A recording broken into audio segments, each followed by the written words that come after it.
This time on Prehistoric Planet, we reveal new animals.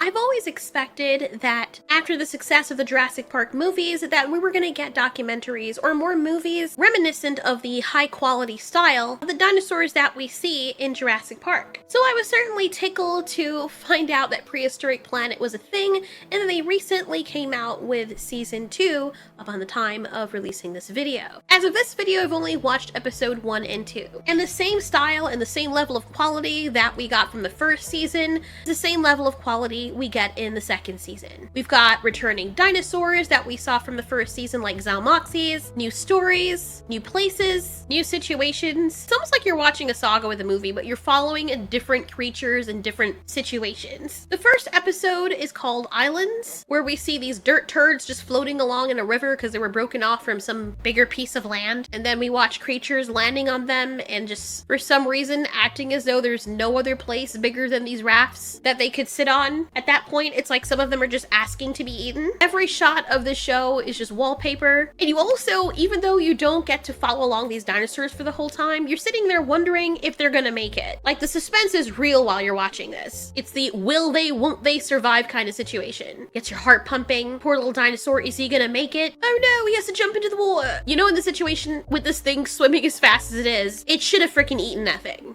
I was expecting it to jump out the water and straight up nab that ass. But we need a happy ending, because he needs to get laid, don't you know? And there's a female that just happens to be waiting on the same area. Maybe this is just a happy coincidence, or maybe he smelled her snatch on the wind and that's what led him to the area. But even though some of it's embellished, it's pretty sweet. I like to imagine in the story, him and his girlfriend, whatever the hell happened, which would explain why bits and pieces and meat chunks of the land is just floating in the water, just happenstance, why they got separated. This is a story in and of itself. Pixar and Disney, take notes.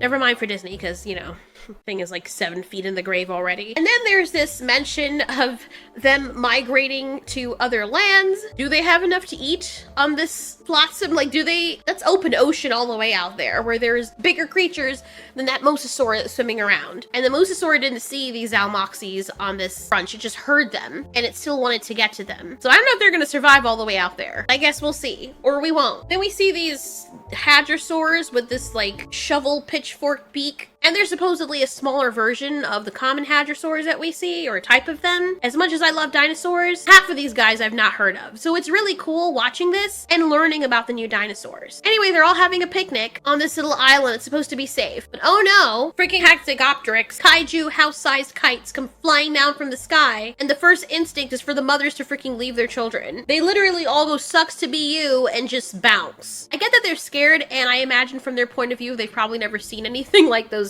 very large flying creatures just swooping down from the sky. So it's frightening, and you're probably not thinking, you know? Not only that, but these things are so terrifying because as soon as they land, they can just break into a freaking Usain Bolt sprint in one swell motion. It's frightening because I understand their beaks are long enough that they could impale the dinosaurs if they wanted to, but the baby's first instinct is to hide, probably because their parents won't give a jack about them if something comes to attack them. Then one of them gets eaten, but I love the horror elements of Prehistoric Planet Season 2. For some reason, I don't remember seeing it as much in the first season, but in this season, they really do play it up, and they do it so well. I can imagine being one of these babies, and the way that they shoot the scenes, it makes you feel as though you're experiencing it, hiding alongside the babies, and hoping that these long-necked, spaghetti noodle throat skyscraper birds don't find you. Then we get a scene reminiscent of that scene from Bambi, when it gets closer, and they just freak out and run. He's coming closer. Don't get excited. We'd better fly. No, don't fly. Whatever you do, don't fly. He's almost here. I can't stand it any longer.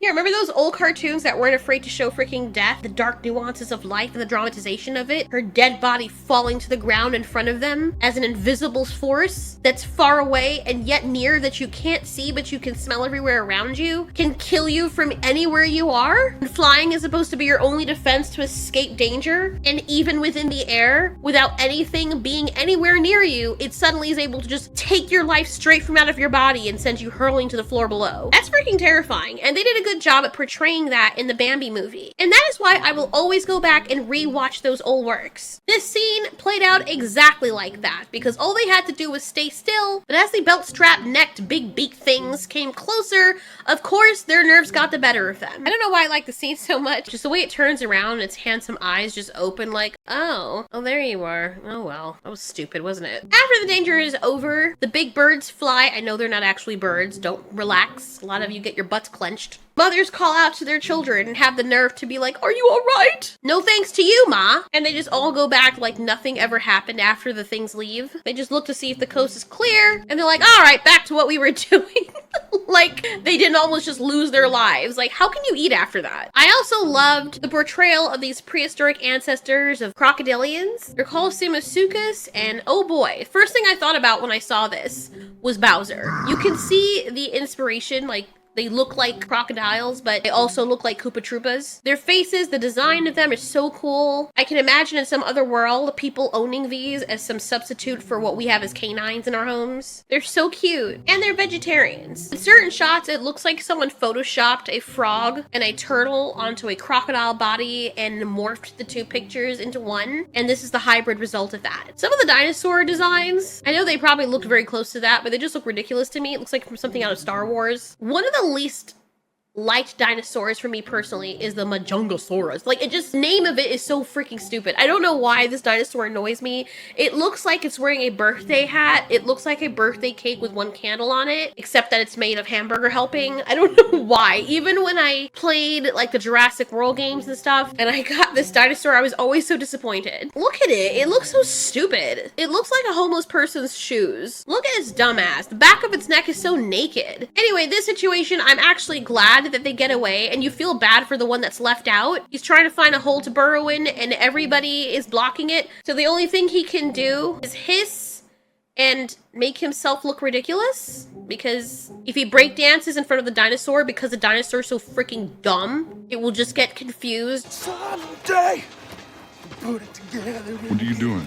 And not attack, even though there's no reason for it to be afraid of him. I'm assuming that this female has hunted these kinds of things before. And I get that they have armored skin, but I'm pretty sure that their armored skin isn't tough enough to withstand that. I'm sorry if the Majungasaurus is your favorite dinosaur. The thing sounds like it's a disease. And I know she probably has mouths to feed, or she just has herself to feed, but she didn't get food that day, but that was her own damn fault. I was rooting for the snub-nosed croc.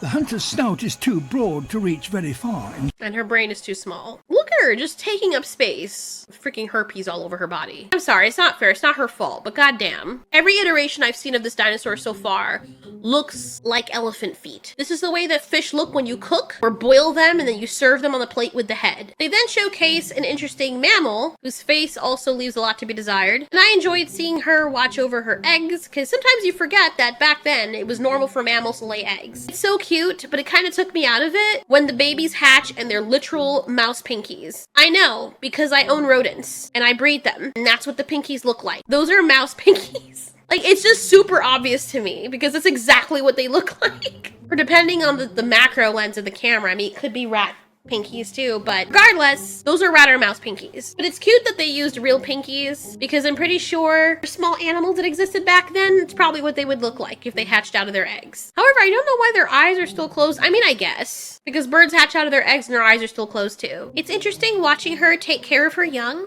but in contrast to all the other animals that we see in episode 1, this is the least interesting. Until you see how cute they look, and you realize that another creature that I cannot stand, I don't know why its face looks like that. Machikosaurus looks like the member of the dinosaur world who's hooked on meth and always on the look for its next fix. Look how annoying it looks. Those are meth eyes. The best part is when it's hunting for the babies or hunting for food in general, and it's kind of predictable because they're kind of playing up how cute they are. You already know something bad's gonna happen to it. Mother had been watching the entire time. I love this shot, absolutely adore what they've done here, because you can see the breath of the dinosaurs being exhaled. Thermal camera showcases the pit of warmth as they're all huddled together, and it gives you the impression that what you're looking at is actually real animals. The way they move is also very natural. So they did a very good job with that. They all roused from their sleep, and this looks so badass. What's interesting is that these dinosaurs, the Imperator, were said to have lived in Antarctica. People have imagined them in different ways, and while they're very beautiful and I imagine their plumage would be used for camouflage, the fact that they're pursuing as much as they are,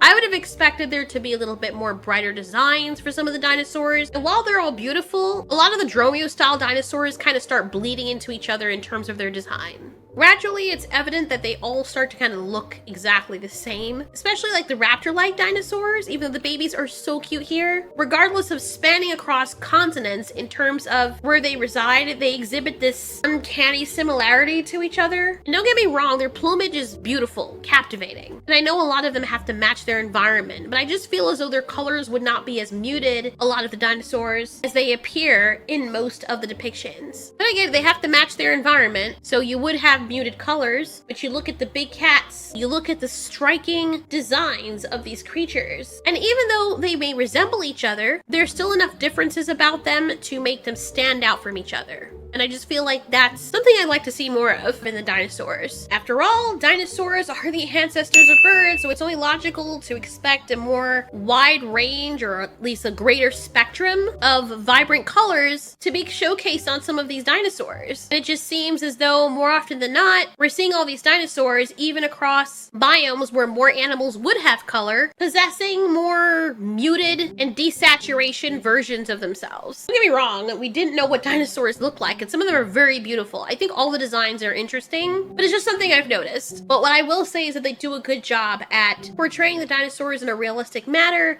making them feel real, and they do try to give them original markings that I imagine many of them would have. What's also interesting is that Prehistoric Planet still does a great job actualizing sexual dimorphism. They did not waste any effort in showcasing that freaking slit. Prehistoric Planet was amazing, and here's hoping we'll get more dinosaur-oriented stories. I absolutely love this, and this is what a sort of dramatized version of a fictional slash hypothetically historical or prehistorical show should look like and should aim for. The only other thing I thought was a design flaw, and maybe just my preference. I feel like the ichthyosaurs and their babies would not have thick necks like this. I feel like they would look a little bit different, except they literally look like miniature version of their parents, and I feel like their necks would only get that thick and their bodies would look like that after they've grown up and put more meat on their bodies. I really do think they would have looked drastically different and not as meaty as they do now, especially since they would have to move very quickly to get away from danger. Anyway, what are your thoughts on Prehistoric Planet? I absolutely love the show. I get lost in it. I'm so glad it exists. Thanks so much for watching. This has been Ultiori. You ask, we answer.